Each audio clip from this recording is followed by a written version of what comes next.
ধারণার চেয়েও খুব দ্রুত গলছে থোয়াইটস হিমবাহ। পৃথিবীর বিশালাকার এই হিমবাহের অপর নাম ডোমসডে গ্লেসিয়ার।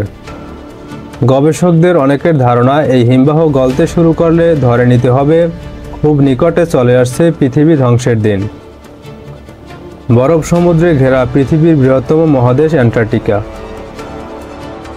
মহাদেশটির মার্ফি পর্বতমালা থেকে প্রায় 29 কিলোমিটার দূরে অবস্থিত থোয়াইটস গ্লেসিয়ার। এই হিমবাহের আকার প্রায় আমেরিকার অঙ্গরাজ্য ফ্লোরিডার সমান। বিশাল আকারের থোয়াইটস গ্লেসিয়ার মেল্টিংয়ের খবর প্রকাশ্যে আসার পর দুশ্চিন্তায় পড়েছেন বিজ্ঞানীরা। আতঙ্কিত হওয়ার যথেষ্ট কারণও রয়েছে। প্রতিবেদন অনুযায়ী অন্যান্য গ্লেসিয়ারের মতো এই হিমবাহটি সময়ের তুলনায় অনেক দ্রুত গলছে। ব্রিটিশ অ্যান্টার্কটিক সার্ভে বা বিএসএস এর গবেষকদের দুটি গবেষণায় এবং নেচার পত্রিকায় প্রকাশিত প্রতিবেদন বলছে, বিশ্বব্যাপী তাপমাত্রা বৃদ্ধির কারণে গ্লেসিয়ারটির সম্পূর্ণ ঝুঁকিপূর্ণ অংশ গলতে শুরু করেছে। বিশাল আকারের এই হিমবাহের বরফ যদি সম্পূর্ণ গলে যায় তাহলে বৃদ্ধি পাবে সমুদ্রপৃষ্ঠের উচ্চতা।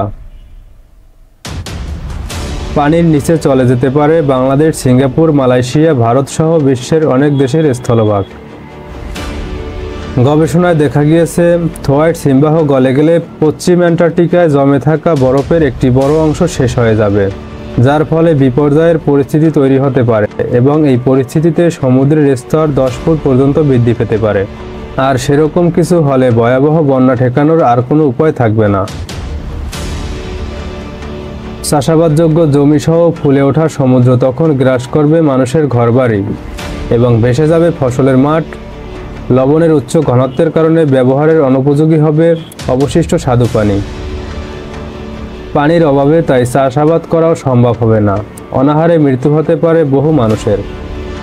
ডোমসডে গ্লেসিয়ারের 500 মিটার নিচ পর্যন্ত পরীক্ষা চালান একদল গবেষক।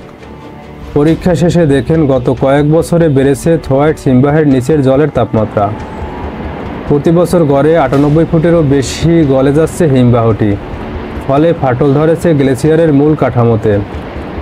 বিশ্বের তাপমাত্রা অনেক ক্ষেত্রে নির্ভর করে অ্যান্টার্কটিকার বরফের উপর।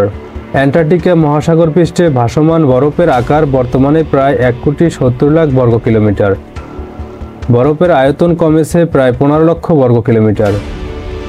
থোয়াইটস হিমবাহের বাসস্থান অ্যান্টার্কটিকা নামটি শুনলেই আমাদের চোখের সামনে ভাসে দপদপে সাদা বরফ।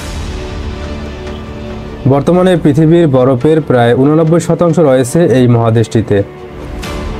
তাই পৃথিবীর আবহাওয়া ও জলবায়ু ঠিক থাকার জন্য এই অ্যান্টার্কটিকা ও সেখানকার বিভিন্ন গ্লেসিয়ারের টিকে থাকা সত্যিই জরুরি। তো আজকের মতো এখানেই শেষ করছি। আবার দেখা হবে অন্য কোনো ভিডিওতে।